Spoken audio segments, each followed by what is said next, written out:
All right, good afternoon, everybody, or good morning, depending on where you are joining us from. Thanks so much for being here. This is Strengthening Families in Times of Perceived Crisis, a webinar presented by the CAFÉ TA Center and facilitated by our friends Kirsten Drybrough and Charlotte Armstrong. I'll be introducing them to you and vice versa shortly. Thanks very much for being here today. We appreciate it. So before we get started, let me tell you a little bit about the CAFÉ TA Center, who we are, and what we do. So the CAFÉ TA Center is hosted within an organization called the Family CAFÉ, based here in Tallahassee, Florida. We're a grassroots cross-disability nonprofit with a national scope. CAFÉ is actually an acronym for Collaboration, Advocacy, Friendship, and Empowerment, which are sort of the founding principles of our organization. And we do work serving people with all types of disabilities across the full age range. The way we address mental health here at the Family CAFÉ is through our SAMHSA-funded Consumer and Consumer Supporter Technical Assistance Center. Now, what makes the TA Center unique among a lot of other SAMHSA-funded programs you may have come into contact with is that it is not clinical or academic in the type of expertise we're sharing. It's very much about the expertise of lived experience. So just as the Family CAFÉ, the large organization, is a grassroots organization founded by people who were either family members of people with disabilities or people with disabilities themselves, the Consumer Supporter TA Center is very much about people with lived experience of mental health conditions talking to other people walking that same road and sort of figuring out how we can share what we know about the way the mental health system of care works to help improve it and bring our essential perspectives to the table when decisions are being made. So let me, of course, like all good TA centers and funded grant programs, we have a website, which I encourage you to visit. That is at cafetacenter.net. It's a lot of great stuff on there. I'll be telling you some more about what's on there in detail relevant to family mental health once we get later into the presentation. But for now, just know that if you go to that TA trainings page there on our website, you'll be able to find recordings of every single webinar we've done throughout the history of the grant program. You can also find all our newsletters on there and other resources we've published.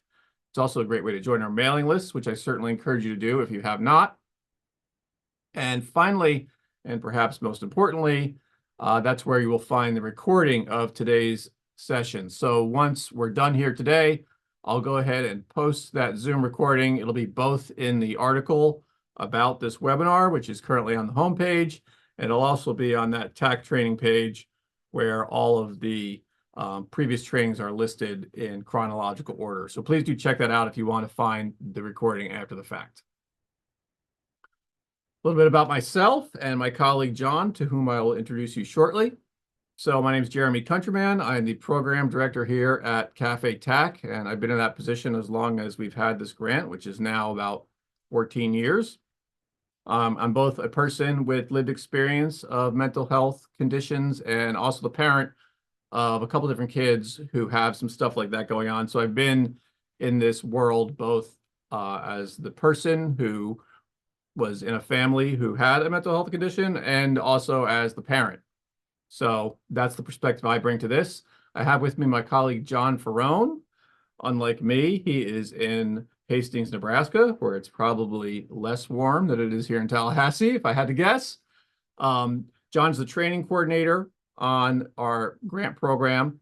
And what we're going to be doing today is basically monitoring what's going on in the chat and the Q&A as Charlotte and Kirsten are presenting, helping them keep track of all your questions and comments. Before I let you talk to Kirsten and Charlotte, I'm just going to say a couple more things about what we're doing here. One thing I want to emphasize is that despite the fact this is a webinar and you are in sort of attendee mode, we definitely are open to questions and comments. We want this to be as responsive to your needs as possible in this format. So we certainly encourage you to share your questions and comments, and John and I will be keeping track of those, and we'll try to make sure they are all addressed before we're done. I just saw Marina ask about the timing of the webinar. Is it an hour? We've allocated 90 minutes. If you have to leave it an hour, of course, that's fine. We like to have a little bit more time than most webinars do, just so we can have as much space as we need for any questions and comments that might come up. So, you should expect roughly 90 minutes. But of course, if you have someplace to be at the end of the hour, that's not a problem at all. We're happy that you are here at all. And of course, you can visit the recording later if you want to see the bits that you missed. So with that, it's my great pleasure to introduce you to Kirsten Drybrough and Charlotte Armstrong from Robin Priest Live Your Truth, two experts in family mental health and two family peer supporters. And they're going to be sharing their experience and their perspective with us here today. So with that, I will hand it over to them. Welcome. Well, thanks, Jeremy, and thank you, John. Thanks for having us. As I was mentioning before all of you logged in, Kirsten and I always love to hang out with organizations that see the importance of the family mental health story and family peer support. So like Jeremy mentioned, Kirsten and I are both lived experience of supporting someone in our family who struggled with their mental health, as well as, in my case, some coping strategies that some people might name as bad or illicit. But I call them the coping strategies that my daughter needed to get through those hard times. And like Jeremy said, I am a family peer worker, and I train family peer support workers across North America. That's my day job. But my give back is supporting families who are struggling with their mental health. And I wanted to introduce Kirsten as well. Her and I hang out an awful lot together. And Kirsten, maybe share a little bit about your story too. Sure, Charlotte. And as well, it's great to be here. Thank you for having us. Yes, I get to spend a lot of time with Charlotte. I'm a family peer supporter, and I'm also a trainer in peer support. So what I came to know very early in my own family mental health story is that when one member of the family was struggling with a mental health challenge, not feeling great, we weren't quite sure what was going on, the entire family, or my entire family, was really struggling. And the supports for family were not for family or our connection to other families that were experiencing what we were experiencing until I met Charlotte just over a decade ago. So that's a little bit about my family mental health story. I like to say that I today have a 23-year-old and a 25-year-old daughter. My 23-year-old lives in wellness with a diagnosis of bipolar disorder. And that to me means that she's figured out what recovery looks for her. And is it perfect? Is it what I thought life would be? Not exactly. Is it still really good? Absolutely. And in that journey as a family, not only did I learn a lot about mental health, but I learned a lot about myself as a caregiver and a supporter. And that's where my passion is. And that's where I get to spend a lot of time with Charlotte standing on our soapboxes, or we did not all that long ago, because nobody was really listening or leaning into creating supports for family. And that's changed. And maybe I'll send it right back to you, Charlotte. Thanks, Kirsten. So I wanted you to sit for a minute and think about, what did I mean by bad or illicit? Well, that was the me of 15 years ago when my daughter was really struggling with her mental health. And what had happened, and parts of her story, she's allowed me to share because she's really proud of the work that Kirsten and I do and the company that we're part of, Robin Priest Live Your Truth. And it's through me being allowed to share little bits of her story and seeing why we so believe in the power of peer support. If you met me 15 years ago, my daughter was struggling. She was in middle school, and she had been bullied, and she wanted what was going on in her head to stop. And she was choosing coping strategies that back then I would have labeled bad or illicit. But for her, she was trying to figure out how to make it stop, how to support herself, and trying in all these different ways. And in my story, I went underground. I was terrified to start sharing what was happening for fear that I would just make it worse for my daughter. But in fact, I was struggling with my own mental health. And that power of family peer support would have made a huge difference. If I could have shared a little bit of what was going on with other families who got kind of what my world was like, I think it would have had an impact on my own mental health and giving me some tools to support myself as I was trying to support my daughter. Hey, Jeremy, can you go to the next slide, please?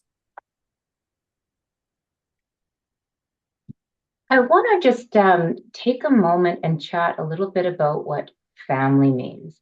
Here we have family peer support and an explanation of what it is. But I think it's really important that we clarify a few words that you're going to hear often in the next hour and a half. Family to us is whatever family is to you. So if there's somebody that's near and dear in your circle that you identify as family, that's exactly who we're speaking about, and you're in the right place. Doesn't have to be held to a blood connection or a traditional model. And in fact, some of my closest family members actually are not blood connection or a traditional model. You're also going to hear a lot about us. We may say the word child. Child is exactly that. A child could be 4 years old, 4 months, or they could be 44 years old, and so on. So if you're somebody that identifies as having a parental role to an individual that you consider a child, again, you're in the right place. We're not talking about a small little 9-year-old. We're just, if that makes sense. And the last one, you're going to hear us talk about parents. And if you are in a place where you identify that you're supporting somebody in a parental role, and it's not that traditional parent-child dynamic, again, you are in the right place. That's what we're talking about. We're also going to talk a little bit about loved one. And that's whoever you identify with as somebody special in your world that you're being a caretaker with, or that you're really concerned about. So you could be a coworker, a neighbor, a dear friend, a spouse, a brother, a child. So I just think it's really important that everybody knows that they're in the right place, and we're not exclusive with that family term, and that it's a very inclusive webinar we're about to share with you. So Jeremy, the next slide, please. And we're going to talk about what the parallel process is. And it's a phrase that Kirsten and I've heard often, and it's something that is near and dear to us. And for us, it's around, we all have our own mental health story. Each one of us who's part of our family. And it's not always the one who has the diagnosis or the one who's struggling the most that has to do all the change. We all play a part in our family's mental health story, and we all have the opportunity to make some change for ourselves. And so today we're going to start to talk about what we can do as caretakers for ourselves as we support our family members. Jeremy, the next slide, please. So I wanted to touch on the objectives of today's webinar. And for all of you who attended our November 2023 webinar, we talked a lot about trauma, and that is also available on the CAFÉ's website for everyone who would like to see it. So today we're going to start to think again about understanding signs of our own trauma as a caregiver, and what does that actually look like? How can we identify it, and maybe start to think about it? Because if you had asked me this question 15 years ago, if I had any trauma, would have told you, what are you talking about? I'm fine, I'm good. This is all about my daughter. We're going to learn about how our own trauma can impact the way we support our family member, especially in times of perceived crisis. And what do we mean by that word perceived? We're going to talk about that. And then we're going to start to talk about action strategies, like actual things that we can do to support ourselves, manage our stress, and working through those hard times so that it doesn't become like even more of a crisis. And I want to stress as much as I can, if you believe that this is a 911 crisis, we're not saying do not act like it's a 911 crisis. If you feel that you need to take your family member to the hospital, we are saying take them to the hospital. This webinar is all about just checking in with ourselves. We're going to give you a couple of things to think about before you go right to believing it's a 911 emergency. The next slide, Jeremy, please.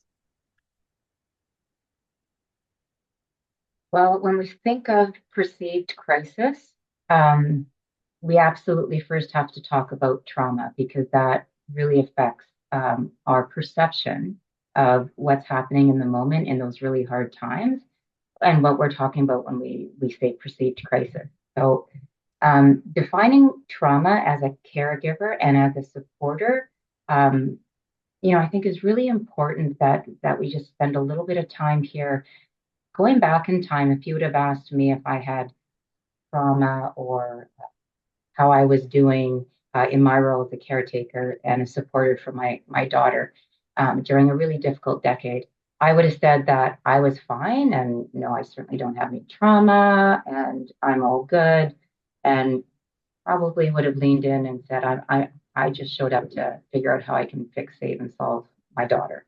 I'm really glad that things shifted, and through my own connection with family peer support, I did start to identify not only the part that I was playing, the parallel process, the part that I was playing in the role of supporting my family and my daughter, but understanding that I too had experienced some really, really difficult things, had been under chronic stress for an extremely long time, and that actually started to eat away at my own well-being, both mentally and physically. And that's exactly what we're talking about when we talk about trauma. To take it a little bit further, so trauma as a family member or a caregiver, when an event or series of events causes stress that may be short-lived or long-term, there can actually be a buildup and a breakdown of your own well-being.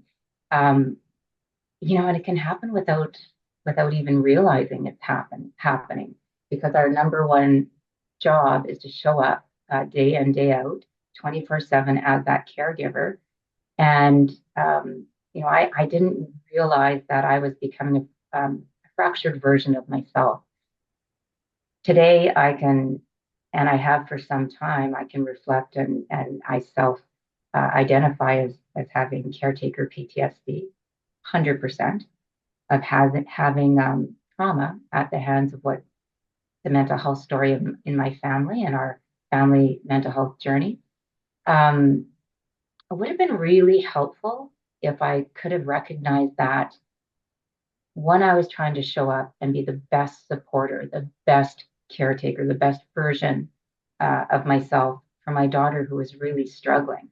But that wasn't the case. When we look over here and it says caregiver, for some, never realizing the impact of caregiving and the stress has on their own mental health. Well, that's sadly more typical than not. Often it's those first few connections with a community of folks, a community where people have shown up as caregivers, as peer supporters, and are there to support one another. That's exactly what we're talking about with family peer support. That's when that trauma is first kind of recognized, and we actually realize that we too have seen some really hard things, and we too are not okay. Also, Charlotte, maybe I'll pass it off to you here to talk a little bit about the difference between, trauma doesn't have to be a big thing. It can be, you always do great on that chat. Oh, and thanks, Kirsten. And it's just starting to think about what do I mean by trauma, and what's happening for me? Well, back 15 years ago, I had a really nervous stomach. So I was going and getting it checked for physical reasons that nervous stomach was showing up. And that was that chronic stress piece, because I was so terrified that we were going to go back to that really hard day. Maybe it was 3 weeks ago. or 2 weeks ago. I was living in fear that that night that my child was really, really struggling is going to happen again. And that's that part that trauma piece played in me, but I didn't understand it at the time. So she talked about she was really not in a great space. I immediately went to that night. If she talked about, I'm not really hungry, I'm just going to go and hide in my room, or however she described it, I would go back to, it's going to be like that night 3 weeks ago. And so all of my decision making, all of my reactions were based on what I thought was going to happen, like it did 3 weeks ago. And I ignored everything that my stomach was saying to me. I ignored my head pounding. I ignored that I was taking Tums and Zantac. Body feel better. Those were all those signs that I was getting, and yet I was choosing not to listen to them. Thank you, Charlotte. And our next slide is going to explain why we tied trauma in with perceived crisis, and why we really wanted to just take a little time and talk about trauma and how that shows up with a caregiver and supporter. Charlotte? So I'm going to have you think about, was there a night or a day that was really hard for you? So I always think about those nights that, my child would say, I've had it, and then locked herself in her room. And I would go, oh my gosh, what's she doing in there? Is she self-harming? Is she trying to get off this planet? So I was already manifesting it was going to be way worse than what was actually happening. 9 times out of 10, she was just had her headphones in and she was watching a video or something.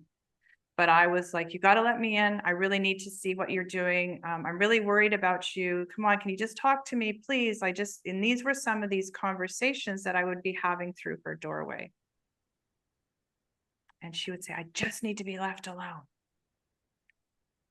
Or she would go silent. And then I would be trying to pick the lock. Or I'd say to my husband, I think we need to break the door down.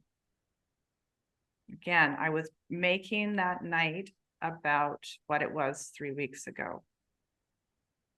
And I wasn't giving her that message that I believe in your resilience. I believe that you are just taking time for yourself. And if you need me, you'll come and look for me. So my messaging to my child was really, really convoluted at that time. Because my message was, I don't trust that you're going to take care of yourself. I don't trust that you're not going to come to me if it gets worse. And the reason I'm sharing this with you is that sometimes in my story, I took what was just a hard night where she just needed space to breathe, where she needed to think about what was going on in her head, or not to by watching a movie or doing something. She needed to be quiet, and I needed to insert myself into her story, into her space, in order to what I perceived as keeping her safe. I wasn't being intentional. I wasn't taking time for myself to slow my stress down and come with curious questions. Okay, you're asking that you want some space. What does that look like? Does it look like you just want to watch a movie, or what does that look like? And then I understand a little bit more, because I was assuming I knew what she was up to based on what she did 3 weeks ago. So, and I wasn't taking care of what was happening for me, my anxiety, where I was coming from, what was going on in myself.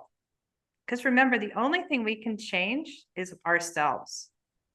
We have control over how we react, how we address, and what we say. We don't have control over what our children or our spouses or our friends are doing. Hey, Kirsten, what do you think about when you think about those perceived crises? Oh, you know what? I spent years taking an evening or a day that could have been, a hard time, could have been a difficult moment. And because I didn't have my own anxiety in check, and because I was really broken down as a caregiver, I wasn't taking care of myself. We talked about trauma. I certainly had that piling up that I wasn't addressing. That I took those hard nights and I jumped. What I was bringing to that interaction with my daughter was my own anxiety, my fear. I didn't like her behind a closed door. I wanted her to tell me more. I wanted to know if she was okay.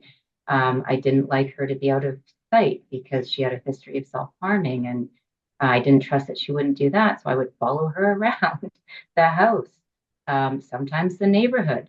When really, I heightened the entire evening till it got to the point where, you know, often she was locked behind a door. I was outside talking through the door. We ended up calling, 911, and the fire truck would come because something bad had happened.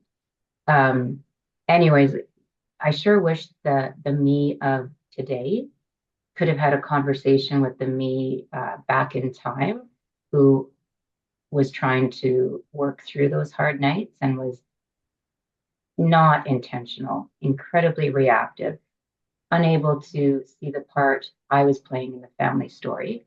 And that parallel process, that change that I needed to make as well, as our family went on this mental health journey, um, I couldn't see it. So perceived crisis, it's kind of that scary word for me. Like I think, a crisis is crisis. But you know what? I lived fearful. I lived with my anxiety not in check. And I was very panicked during those times that things were going to get out of control very quickly. And what I brought to the moment was actually making things get out of control very quickly. I wish I would have gone for a walk, taken some space, um, but that's not what I chose to do back then. And we do the best that we can with what we know at the time. And you'll hear that again. We'll talk a little bit more about that. So, yeah, I'm rambling, Charlotte. No, you're not. And I'm smiling because I was reading some of the chats, and I too cameraed up my house. There's lots of me too of those years ago, and I justified it in saying that it was keeping my family safe. Those cameras were there, and was it a little bit of keeping my anxiety in check sometimes, until I watched the video, and then I'm like, oh my gosh, what is going on? And I laugh at it now, and at the time it was just such a big part of that chaos. And I want to share, Kirsten talked about going for a walk, and I remembered a friend of mine calling me one day, and her daughter was just screaming in the background, and I said to her, is there any way you can just come outside and get some fresh air and step away from what's going on at home? And she said, no, I can't. And I said, is your husband home? And she said, yeah. I said, okay. And he's her dad, and he loves her, and you don't think that the two of them can hang out while you just get some fresh air? Just, nope, I need to stay here. And the anger and the screaming was being directed at my girlfriend. Her daughter was yelling and screaming at her.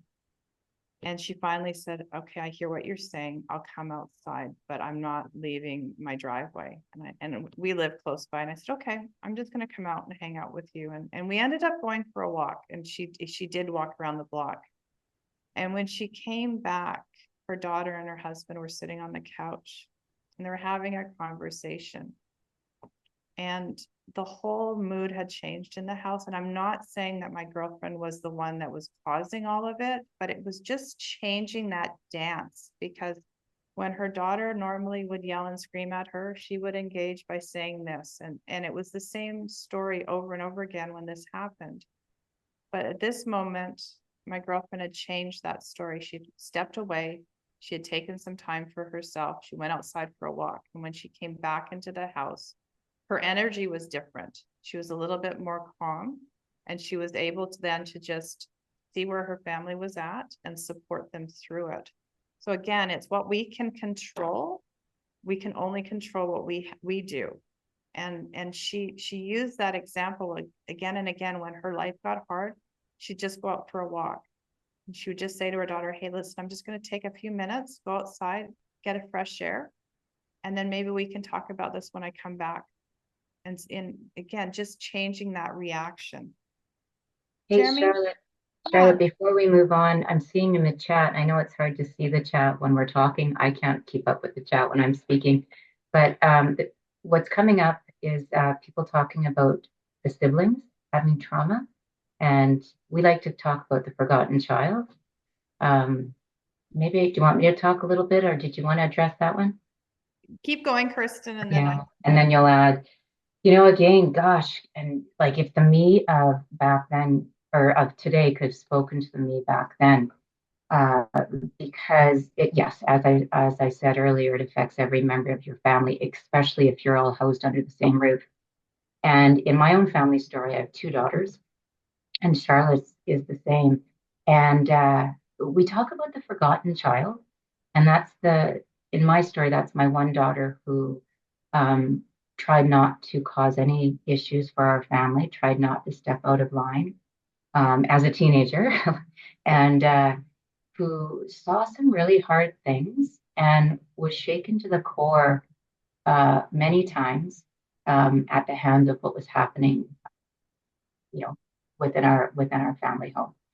And um, I did a couple of things back then. Um, I didn't take steps to recognize that she was hurting as well, and that she needed attention from me, more attention that I was giving.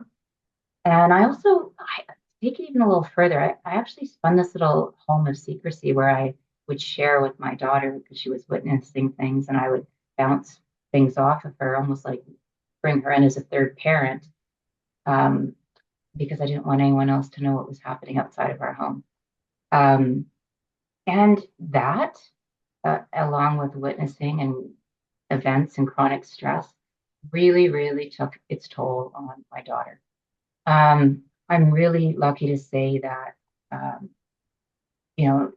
she's still moving through that, still trying to work out how that comes up for her and her relationship with her sister. And it's going not so bad. But again, I sure wish I would have gone back in time and recognized um, how much she was hurting and how much this was actually really, really affecting some crucial years in her life where she was preparing to go on to college, graduating high school, supposed to be lighthearted and have lots of laughs. And coming home was a hard place for a long time.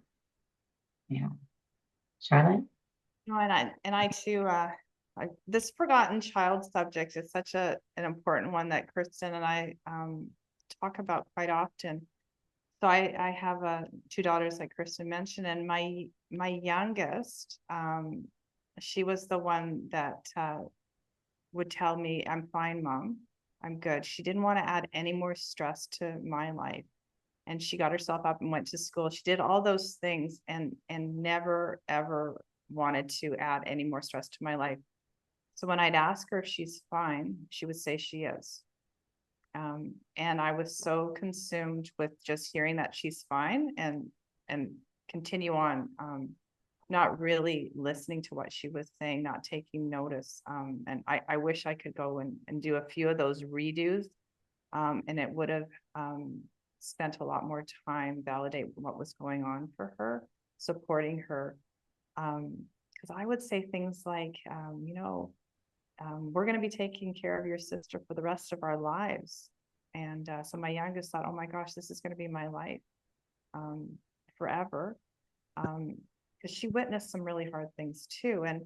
And she went through a time where, she had to step away from all of us and just work on her own self-care and her own mental health. And I think as a mom, if I had handled things differently when she was, 12, 13, through her teenage years, through her graduation, it wouldn't have shown up as strong as it did in her 20s. And so what does that look like in her 20s? Well, we talk a lot openly of what it was like for her in her teenage years, supporting herself, witnessing what she saw.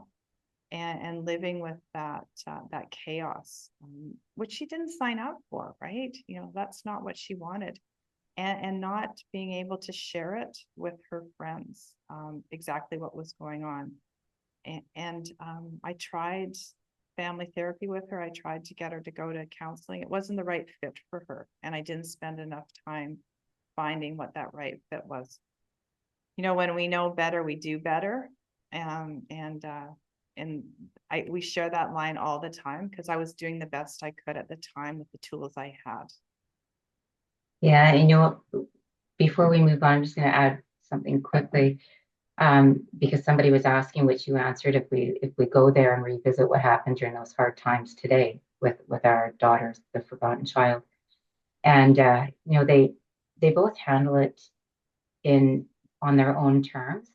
But the funny thing that also has happened through my connection over the last 10 years with Charlotte is our daughters have gotten to know each other, and my oldest daughter is a hairdresser, so Charlotte's daughter goes there often to get her hair done, and they have great chats on this subject, and they connect, and so it's kind of organically just happened that way, that they're providing peer support to each other, but it's kind of a safe place where they both can and they laugh. Believe it or not, they laugh, and they because it is quite a bit further in the rearview mirror now, but they talk openly about it with each other, and that's healthy. Yeah. So it's that peer support again showing up. It's that lived experience of being a sibling to somebody who struggles, and the power of that, because not everybody can relate to what it's like to live in that world. Hey, Jeremy, the next slide, please.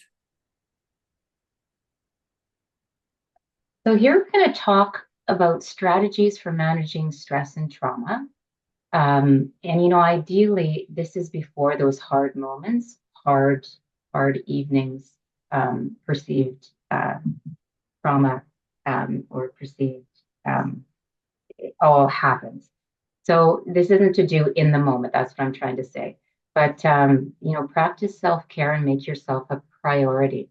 For years, I thought if I was taking care of myself, that would be a selfish thing to do, and that I had really broad shoulders, and I only really need a few hours sleep a night, and I'm okay. I've got a lot on my plate to support my daughter because she's very unwell, and I sure wish I would have made myself priority back then.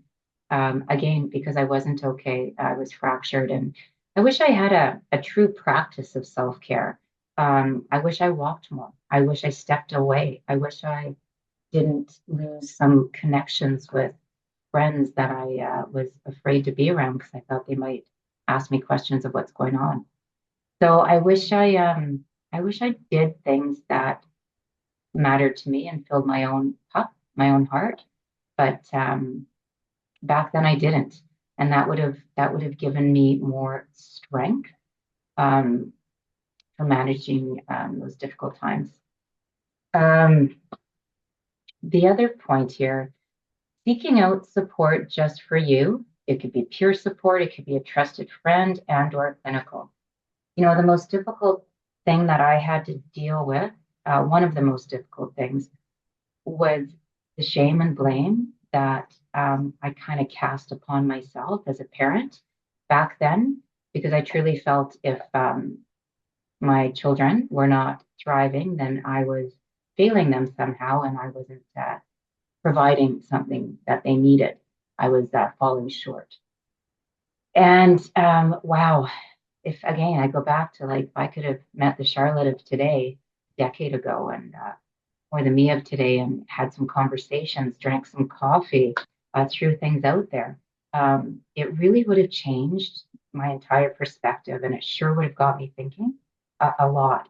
And the street cred there is that that the person I was speaking to had been where I had been and kind of made it out the other side, or looked to make it out the other side, and was managing life differently than they thought, right? So I talk about, seeking out support, whether it's just looking resources that you have in your community, But a trusted friend, I remember deciding at one point, I'm going to actually pick one friend. I'm actually going to tell them all the ugly, all the reality. And I asked that friend, I remember asking that friend if I could share some things with her and she could be my person. And it was going to be hard and it was really heavy. And she had to really think about if she was going to be up for it. And she was like, sure. And anyways, for a couple of years, boy, that trusted friend, that one person to speak to before I found family peer support and found a community of like-minded parents, that was a lifeboat that I didn't realize I needed at the time as well. And hey, if you're not doing well, you're not sleeping, you're living on your last nerve, you're breaking down physically. Um, look for services, speak to your doctor, look for clinical help. We've got a lot on our plate as caregivers, and it makes sense that we're not okay. Yeah. And that's the thing, is it's finding what works for you. And I wanted just to circle back to those first two parts, that practicing self-care, and self-care looks differently to everyone. And one of the things Kirsten and I do when we're working with families is we start to have them look at what stress looks like for them, because there's good stress, there's the stress that we can manage, and we have people start to look at labeling, is this light stress or medium stress or like severe stress, and what do we do in order to before a stressful event, what do we do during a stressful event, and what do we do after a stressful event? And when you start to think of that in terms of, okay, this is like a lighter stress, and what should I do for myself to get through those moments, so that when we can start to have like a really hard day with hard stress, we've got a better shot of managing ourselves. And it's a great exercise that we walk people through if they're interested in it, and it's a great exercise that I check back on myself, and Kirsten and I spend a lot of time working together, but we are each other's peer support network. And this November, I had a lot on my plate and a lot going on. And then I had some added stress, and I saw myself revert back into the old me. That reactive brain kicked in. Some of those hard labels that I used to give myself. And it was such a great acknowledgement that I needed to take a little bit more time for myself and start to work through a little bit better self-care for me. And that too is take some time for myself. I walk my dog. It's checking in again. And that takes me to that isolation part, because sharing with Kirsten what was going on, and she's a great friend and a peer supporter, the old me 13 years ago wouldn't have opened up to a Kirsten. I was so scared to add more damage to my child that I thought if I shared with anybody, it would just make it worse. And connection is that antidote to shame and blame. So I was layering on that I was a bad mom, bad parent, bad everything, that I had truly caused what was going on in our house. And opening up to that trusted friend, reaching out to something that works and sharing what was going on. Because this is about me and what I need. It's not about trying to wreck it for my child. It's about talking about what's happening for you and how can you get some support for you so that you got a shot at getting through those those stressful nights, those hard days. So it's, again, thinking about what can I do to avoid that isolation part. And the last point is the focusing on the change that we can do. What are our boundaries? What can we do in order to change that part of the story? So what do we mean by that? Well, it looks differently for everybody.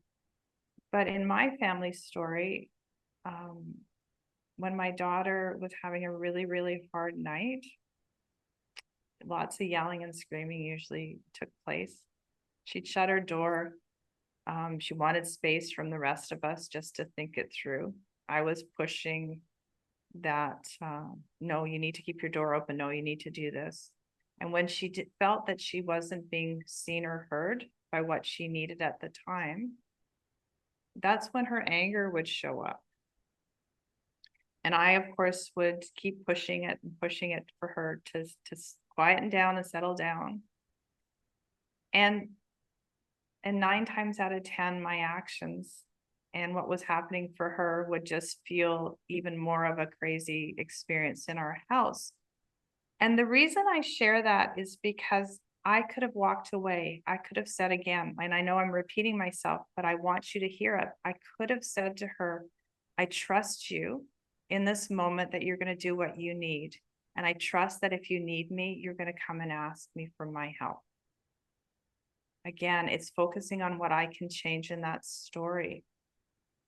And I also want to talk about in some of those nights when I was right in her face trying to get her to calm down, she said some really awful things to me. Get away, you're a terrible mom.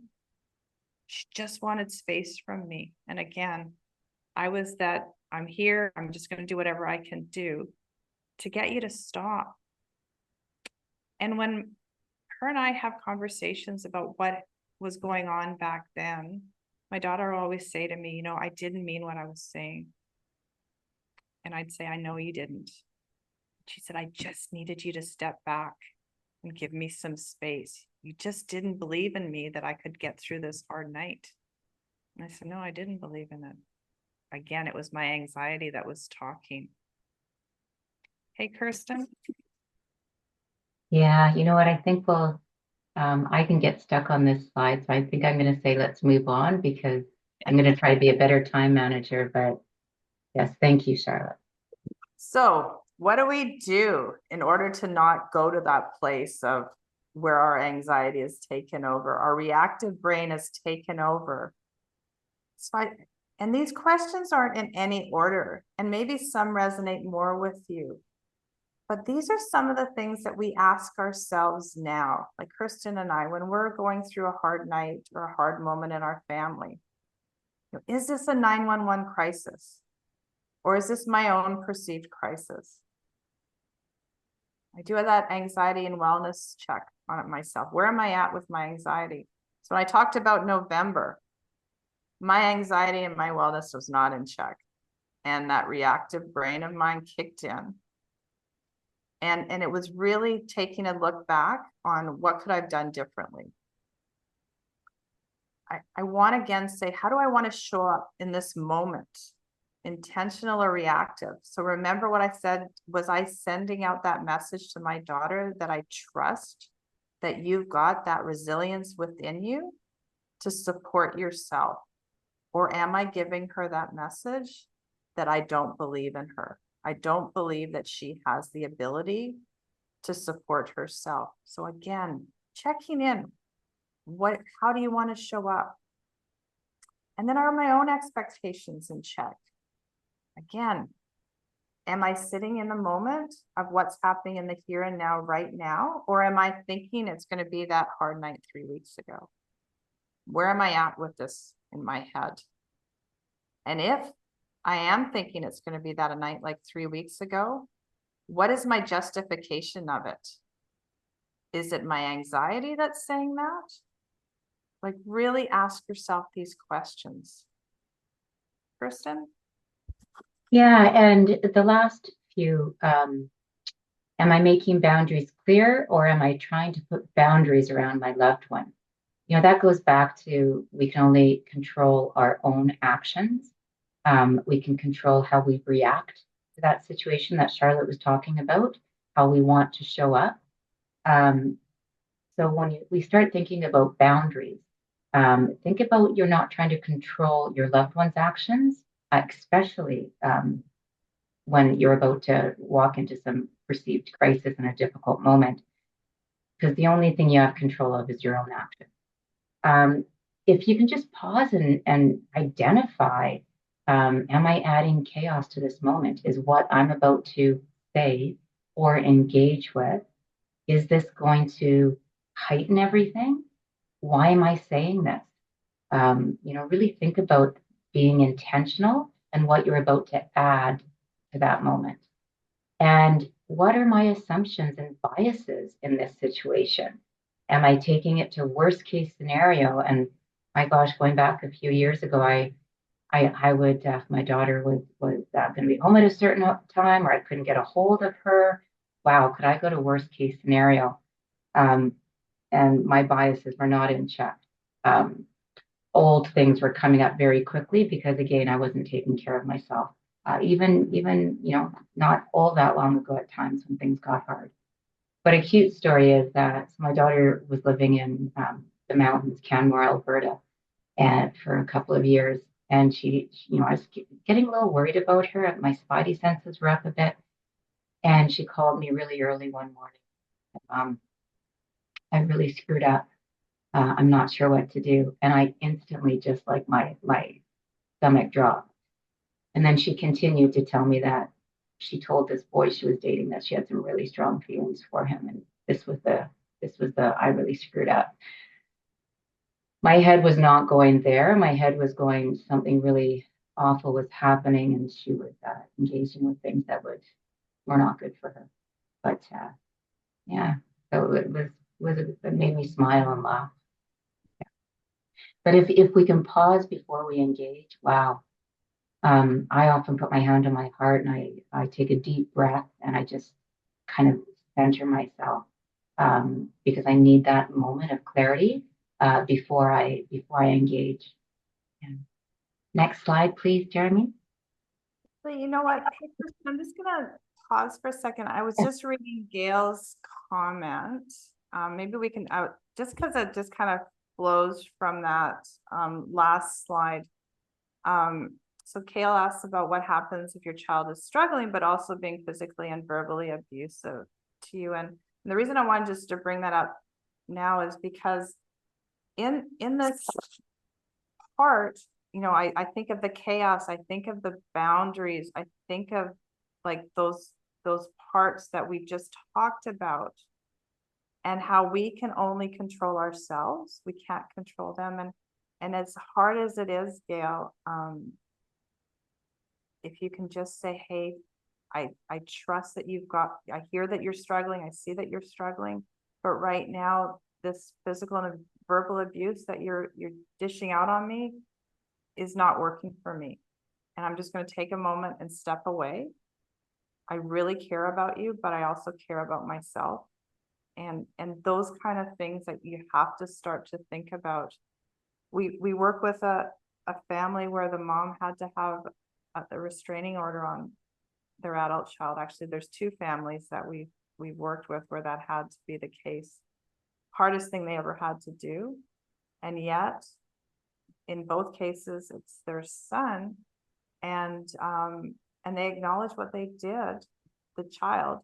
And they have a relationship now through texting. And the one parent that we worked with he's now allowed to see his mom. Like they've worked through it. They both went for some support and now they're able to have a relationship together, like physical back again, in a way that is even more meaningful. My daughter's had anger and she punched holes in our walls. And I never really truly addressed that with her because I chalked it up to her mental health issue. And was it or was it not? So I encourage you that your life matters, Gail, and for all of you who are experiencing something like that, whether it's physical or verbal, and sometimes some parents have to take a hard stance and say that I'm not going to do this anymore, whether it's a restraining order or however that looks. But your life does matter too. Next slide, Jeremy, please. Just real quick, I wanted to mention, I was going to talk more about this at the end, but I think it might be relevant here to remind people that Charlotte and Kirsten are available to talk with people individually. And I'll go more into the details about how to do that at the end. But if you have some specific questions about things that are going on with you in your household or challenges in your caregiving relationships, you do have an opportunity to talk to them individually at no cost. And I'll talk more about how to do that at the end. But if you feel like, oh, this is something I need more help with, there is a way to get that, and we'll give you a little bit of detail about how that works in the last few minutes. So am I on the right slide now or not? Yeah, this is the right one. Thanks, Yes. Jeremy. Okay. So here's some tools, and there's many tools, but it's also exploring what tools are going to work for you. So that take 10 rule. So it's however you want to talk about it, to just ground yourself, to take that moment. Okay, I need to check in with myself. And so I grew up down south. So I did the 1 Mississippi, 2 Mississippi. And by doing that, it takes me back to a time when I was a child, when life was a little easier. And it just gets me, my breathing slowing down, and it just gives me a place that I can take a moment, ground, and say, okay, where do I want to go with this moment?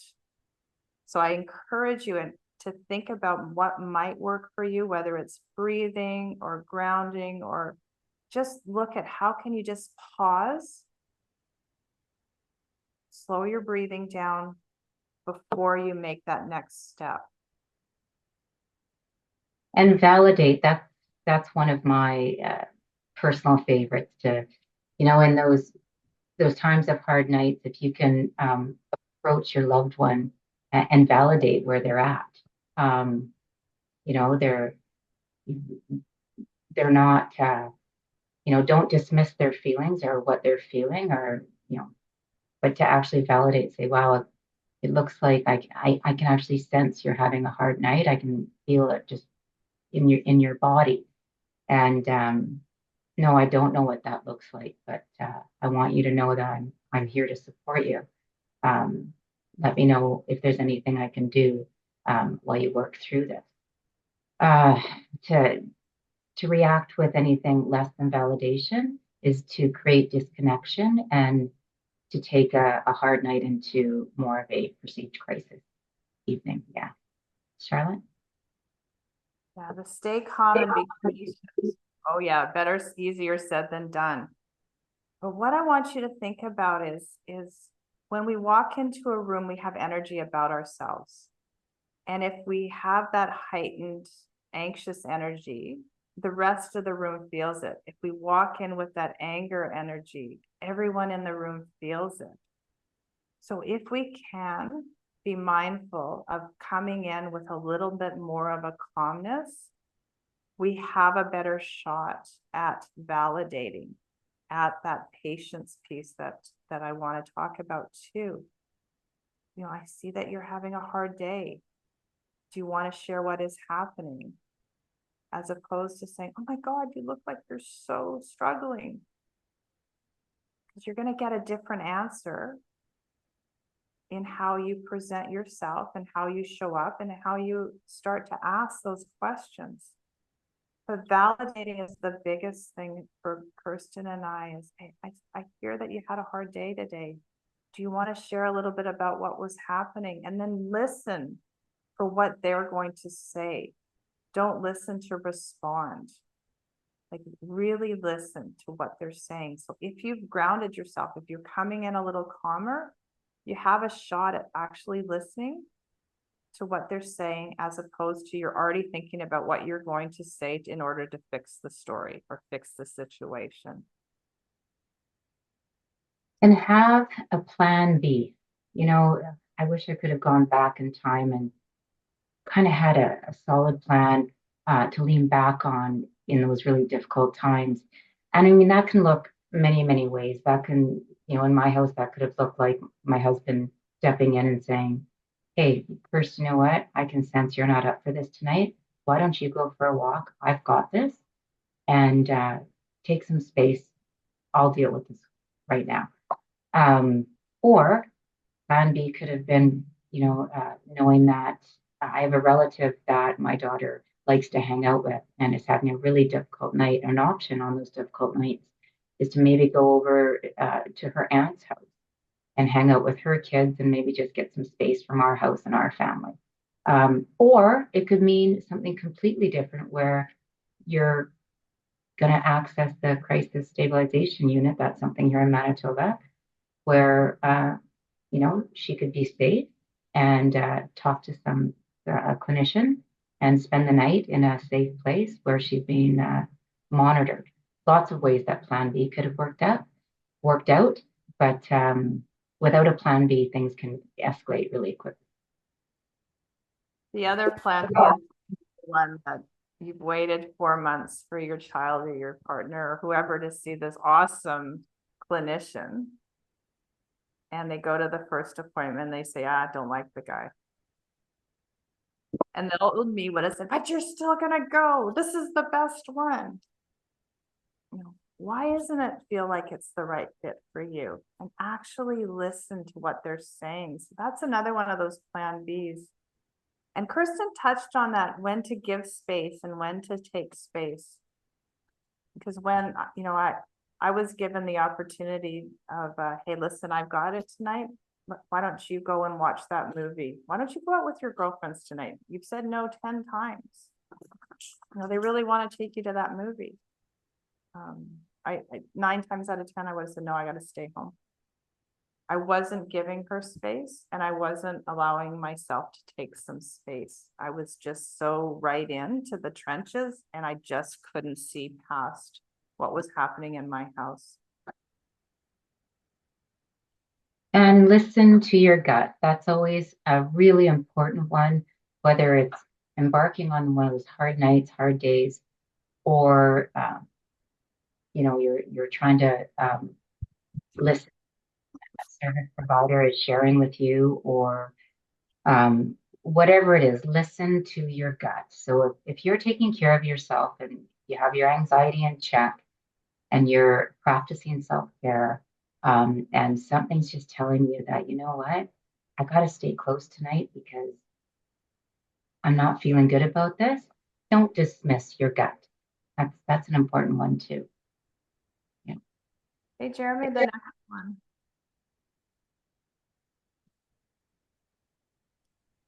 You know, So sorry, go go ahead. ahead.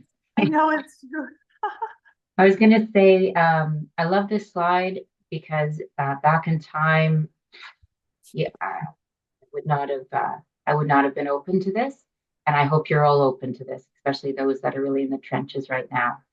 And I think it's something you need to hear. And our lives matter too. We have our own recovery and our own path. And I'm just going to touch down quickly on this one, but you know, not only the person we're supporting has their own path of recovery, but as a caregiver, when you've seen trauma, experienced chronic fatigue, you know, chronic stress, there's some recovery that needs to happen within yourself, all for yourself, through those hard times and kind of repairing yourself to be whole again. So I'd like you to remember that you have your own recovery and your own path. And sometimes, I know this is a hard one for a lot of people to grasp, but sometimes your recovery is not, your recovery can occur even though the person you're supporting is not on their path to recovery yet. I know. So try not to tie yourself in sync with the person you're supporting. And I'll leave it there because I know that's very debatable, but that can happen too. Charlotte? Oh, I'll do the next couple, sorry. We have the right to feel safe in our own home.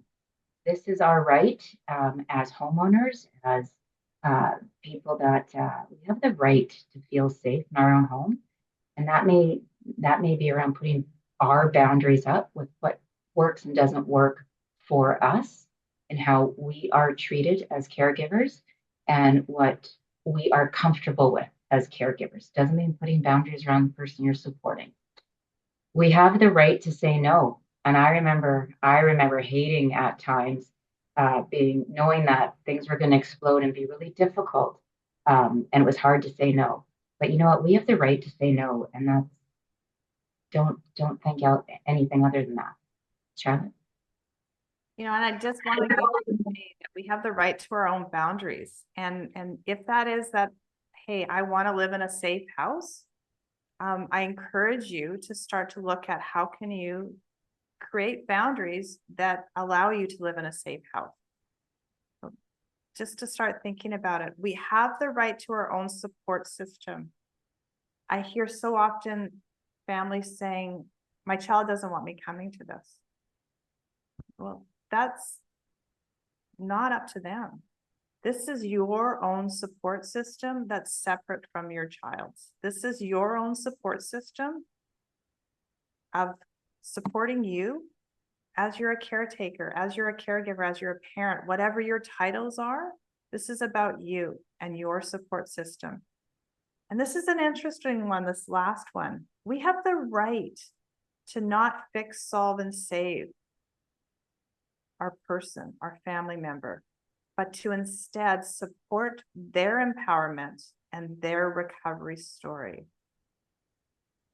It wasn't until I stopped trying to fix my daughter and instead tried to support her.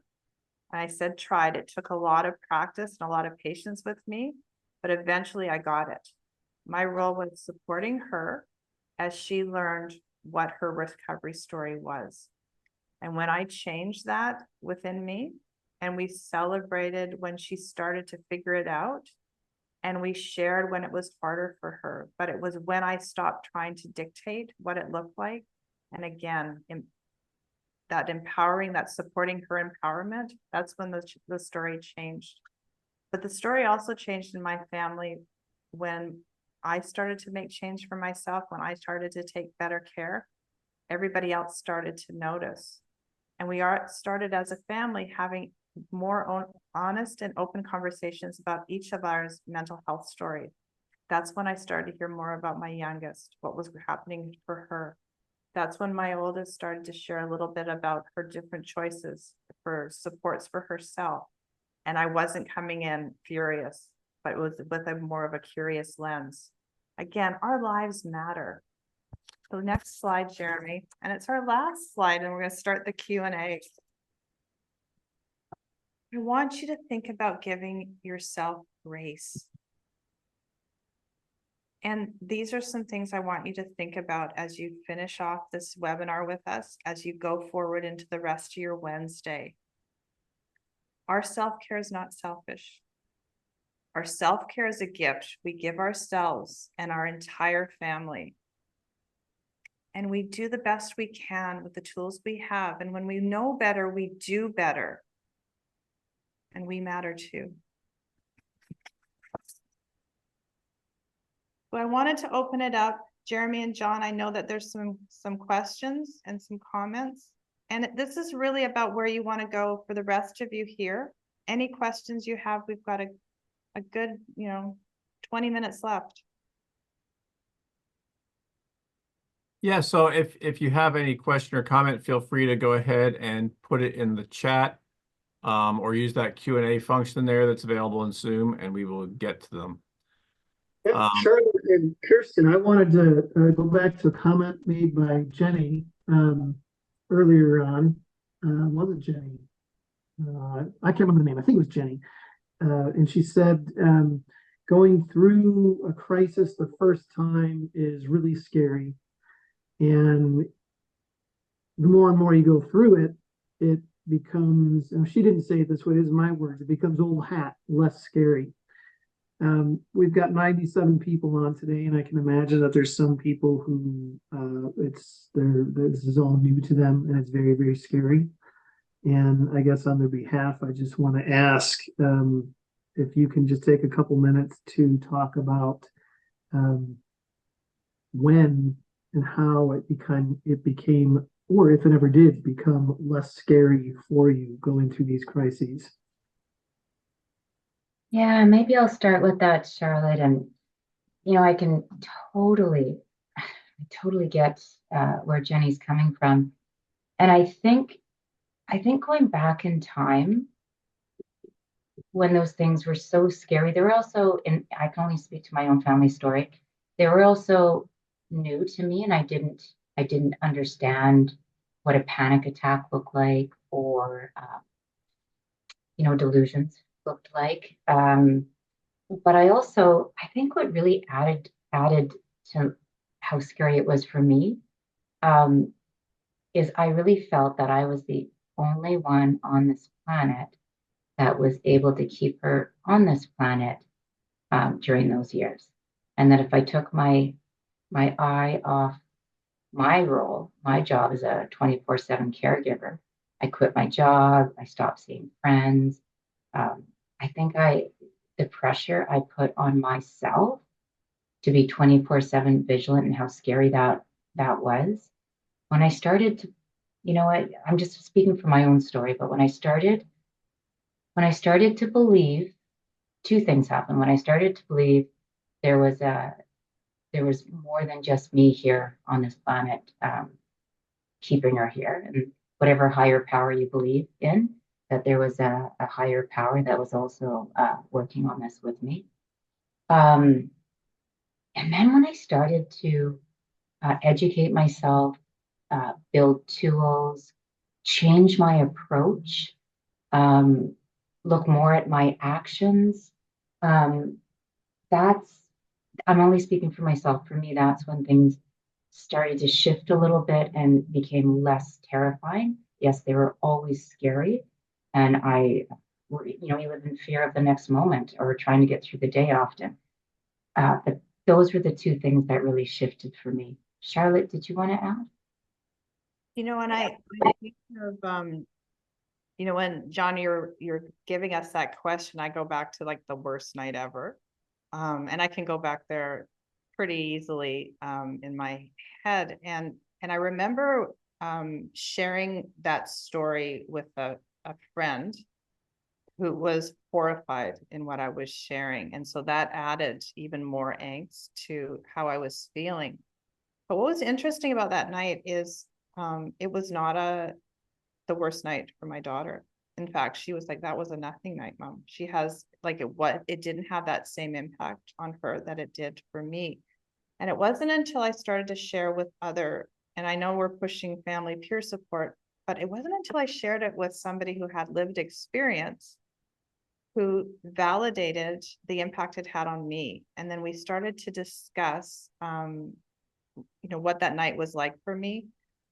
What was coming up for me and what did I need in order to be able to better support myself if that night happened again. And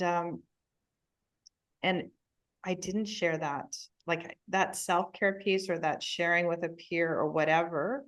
It was 5 years before I actually started to address what had happened and how can I support myself. And I think that if I had done that sooner, I would have had a better shot getting through the next really bad night or the day, because I hadn't addressed it. I was still living in fear with that trauma piece. And then I wasn't giving myself the tools of what to do when it showed up again. And it was interesting when my daughter shared with me, it was a nothing night for her. And it wasn't lessening what I had felt, but it was always there's two truths to the story. So, there was 4 of us who experienced that night. We all had a different interpretation of it.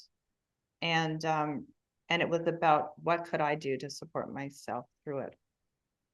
Now, with the other hand, Kirsten and I have seen a ton of really scary nights, more so than a lot of people have.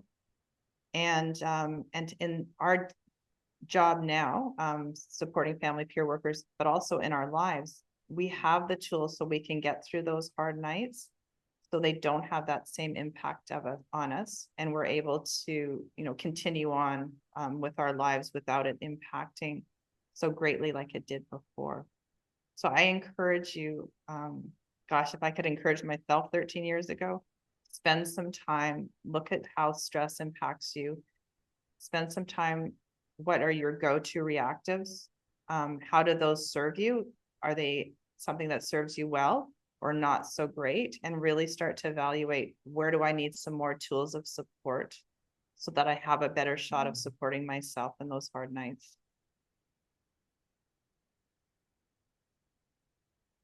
Here's a question that occurred to me that I think we touched on a little bit, but maybe not directly. I was wondering if you could talk a little bit about what your understanding of generational trauma is in the context of, just from my own perspective, right? I'm a person, like I said at the beginning, I have my own mental health history, And I'm also parenting kids that are now, in their teens and 20s who have their own things going on. And I think it can be difficult to kind of get a handle on what me as a parent, what is me reacting to things that I'm kind of bringing that are my own baggage versus what am I bringing to it that's a reaction to what's happening in the moment. And those are kind of two different things, but they also, talk to each other and interrelate on some subconscious level. And I also feel like, even for people without mental health histories, they have sort of their own baggage or their own experience or their own things that happened to them when they were growing up that may have been traumatizing, even if they don't think about it in those terms or kind of frame it that way. And, I know many people have had the experience of suddenly realizing, oh, now I sound exactly like my dad or my mom when they said this to me 30 years ago. How do you advise people to kind of get a handle on, staying in the moment and focusing on what is and being able to get a handle on what is baggage they're bringing to their caregiving relationship from their own trauma and their own experience, which I know it's kind of like a different thing. Like if you're a parent with hypothetically no issues, and you're caregiving for somebody who has something going on that's a challenging mental health condition, that can be, traumatizing, difficult in and of itself. But I'm talking more about not only dealing with that, but dealing that in the context of whatever it is that happened to you in your own history and development that you're bringing to the table. How do you advise people navigating that kind of complexity? And I'll give you 30 seconds to respond. I'll start, and then Kirsten, you can jump in. And this is that's again the power of family peer support. So when my daughter was struggling and we were going to see the clinical parts, they all wanted to hear your family history. Well, tell us your family history. There's got to be a reason why this is happening. And so you start to think about what's going on in your family and how this relates to your child. But where I go often when supporting families is they start to see patterns in themselves that are things that were coping strategies for them growing up. So in my family story, both my parents struggled with alcoholism. So my go-to coping strategy is that walking on eggshells, making sure everybody is happy in my family. And that was something that I learned as a child, growing up in the family that I grew up in. And the reason I bring that up is I didn't understand that was who I was until I started hanging out with other parents who had a similar story. And we started to share that. And it took me on a journey of starting to learn more about myself and what I was bringing to my family from my childhood, from my coping strategies, from whatever that looked like. And so the boundary thing was really difficult for me because it went against everything I grew up doing because I was a pleaser. I wanted to make sure everybody was happy in my family because the version of, when alcohol showed up was scary. And so it's not until you start to look at yourself and look at some of the things that you grew up with or you do. And for me, I started to learn about that ACEs study, that acute childhood experience study, and started to learn a little bit more about myself and what my coping strategies were. And that was an aha moment on changing how I parented, because I parented in a way that I had to make sure everybody was in a happy place. And it wasn't until I started to parent focused on the moment and not bringing in those things that of my past. My family also swept everything under the rug. We don't talk about things. So I, again, brought that into my family. If we don't talk about it, it'll go away. Well, we we jokingly call our house the red table. There's not one topic that's not available to come on that red table. And we chat in a non-judgmental way. But the me 13 years ago never would have done it. And so it's spending some time on yourself and learning, you know, who I am, who was I as a child, and who I am as a parent or an adult, or who I am as a participant in this family I live in now. Kirsten, you want to add? Yeah, you know what? I think you covered it, Charlotte, but I just noticed in the chat that Anam, I hope I'm saying that correctly, has put a couple of things in speaking about his daughter who has psychosis and how difficult that is. So if it's okay, I would just like to respond to that one. Is that okay? Because I did see it come up a couple of times. I was going to say, you know, I'm hoping that in your area there are some resources. There is a community that you can tap into. I know that where I am from, there's a great resource called Peer Connections Manitoba.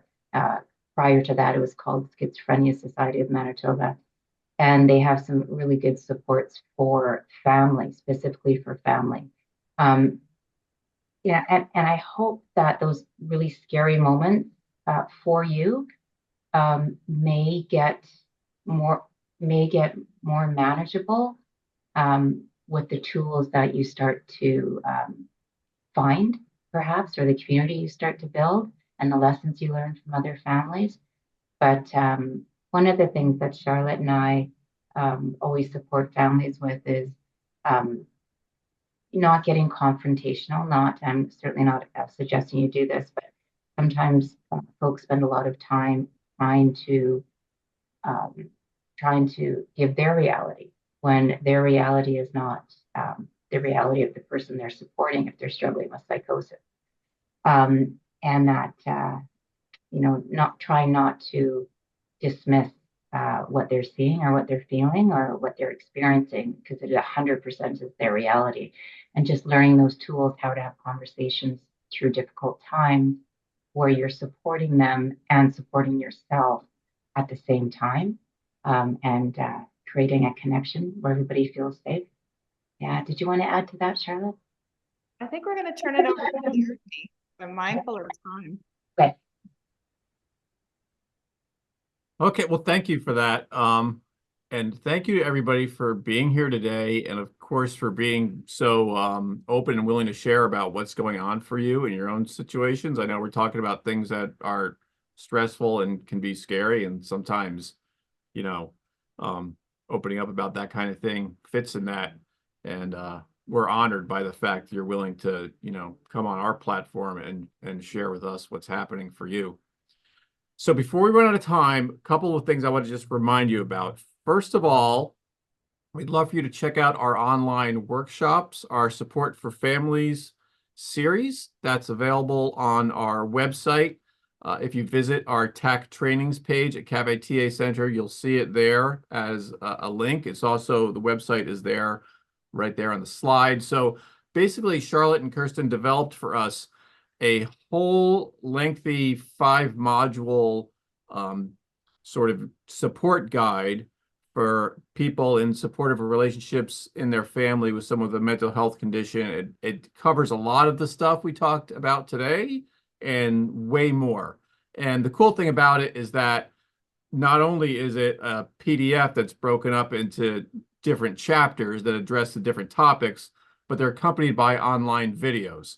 So you can go on there, you can watch the videos, you can rewatch them, you can, do it in what order it makes most sense for you, watch the parts that are most relevant to you. We encourage you to engage with that and take advantage of it.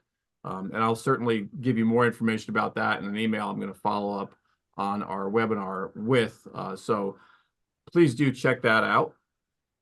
And of course, as I've been alluding to a couple times today, Kirsten and Charlotte are both available to talk with people individually. We've had them do 3 awesome webinars with us over the last, I don't know how many months, I guess starting back in October. And And those have been really helpful and wonderful conversations, but I know there are people out there who would like to have a little bit more or have an opportunity to get some support about what's happening in their individual unique circumstances.